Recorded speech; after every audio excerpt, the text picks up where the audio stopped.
Assalamu alaikum wa rahmatullahi ta'ala wa barakatu. Barkanmu da sake saduwa a tashar mu mai albarka ta Hausa Crypto Analysis.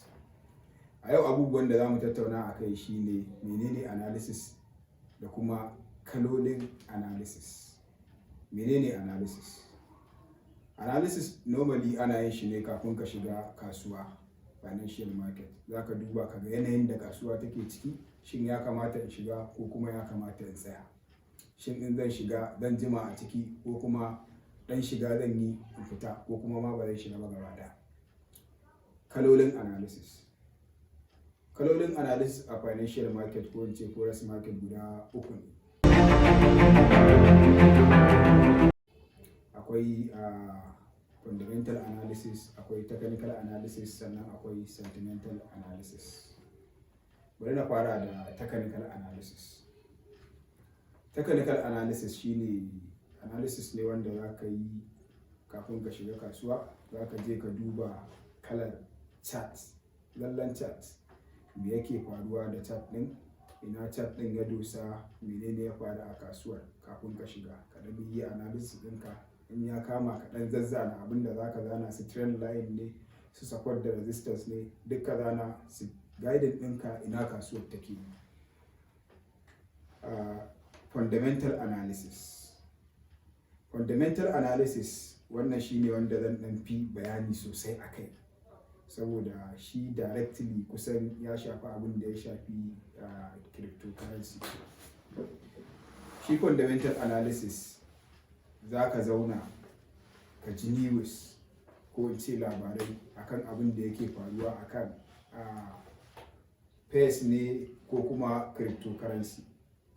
Wannan labarin da zaka ji shine zai guiding ɗinka na ka shiga kasuwa ko ka tsaya ko kuma ka fita daga kasuwa.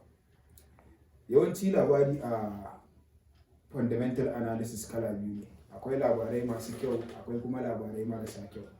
So labari mai kyau yana sawa mu shiga kasuwa.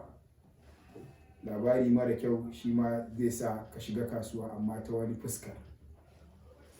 Kamar misali, yanzu idan aka ce kamar misali coronavirus ta barke a Ingila, yawancin mutane za su dinga barin Ingila ne, so wannan zai dan yi weakening na currency na Ingila, zai sa a dinga siyar da shi, ana siyan ɗaya currency din. Yanzu misali idan muka ɗau euro USD, euro currency ne na Ingila, USD currency ne na America. Idan aka ce coronavirus, aka samu labari fundamental kenan cewa akwai coronavirus a Ingila, mutane za su dinga selling din euro USD saboda ana so a bar Ingila.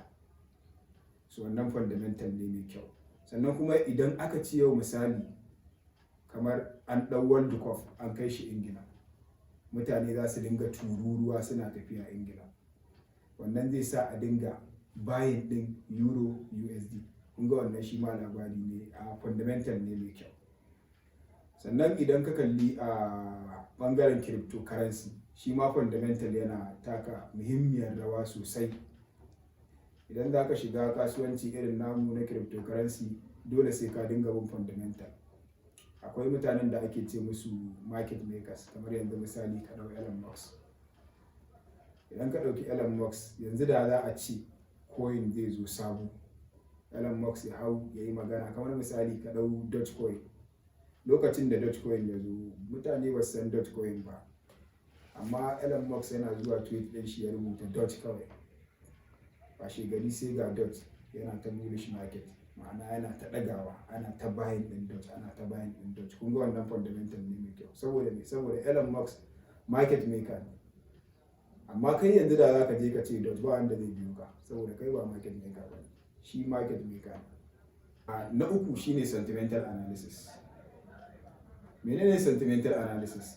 Sentimental analysis kamar combination ne ko in ce gamayya na technical analysis da kuma fundamental analysis. Za ka zo da farko misali ka kalli, ka ji news ko ka duba irin su sites haka wanda suke bada pejika kenan, wanda suke bada bayanai akan yanayin kasuwa, kamar misali su investing haka .com da dai sauransu. Ka duba ka ga negative news haka, labari mara kyau da kuma labarai masu kyau akan market, sannan ka shiga. So idan ka shiga wannan labarin da ka duba ba shi kadai za ka kalla ba, a'a sai ka duba ka ga shin chat din ya bi labarin, negative labari na gani, labari mara kyau, shin chat din ya bi wannan labarin da ya gani mara kyau, labari na gani mai kyau maybe akan euro USD, shin ya bi wannan labarin akan euro USD. So idan ka haɗa wannan combination din guda biyu, ka ji news ka kuma duba charts, wannan shi ake cewa sentimental analysis. Da wannan ne muka zo ƙarshen bidiyon mu na kalolin analysis da ake yi a forex market ko kuma financial market in general. Ku yi mana subscribing, ku danna mana ƙararrawa a wannan channel tamu ta Hausa Crypto Analysis, sannan a ci gaba da bibiyar bidiyoyinmu akan wayanda za su zo da kuma wayanda suka zo akan cryptocurrency trading da kuma forex trading. Insha Allah za ku samu abin da kuke so akan cryptocurrency trading da kuma forex trading. Mun gode.